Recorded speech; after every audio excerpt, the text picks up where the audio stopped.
Des d'aquest dimecres ja es pot comprar la targeta multiviatge i multipersonal T10 al Pallars Jussà i Pallars Sobirà, una targeta que es compra a l'espai turístic Epicentre i a l'oficina de turisme del Sobirà per 2 euros i que un cop a l'autobús es recarregui amb 10 viatges la primera vegada a gastar durant 120 dies. El preu del viatge surt a la meitat de preu del que costa el bitllet normal, una reivindicació llargament demanada des del territori. És una targeta llargament demanada per la comarca,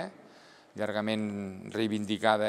a la vegada que ja estava instal·lada a d'altres comarques de la nostra província i aleshores amb diferents peticions que se'ns havien fet vam contactar amb el Departament de Territori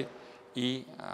això ha donat el fruit de que al final s'ha aconseguit aquesta targeta. Durant els dies previs, força gent ha passat per les seus dels consells comarcals a interessar-se pel servei, fet que fa augurar una molt bona acollida. Tot i així, les reivindicacions sobre la millora del transport públic a les comarques de muntanya no acaben aquí i se seguirà insistint per millorar els enllaços amb la capital més immediata, Lleida. També tenim nosaltres des del Pallars el viatge a Lleida, que està molt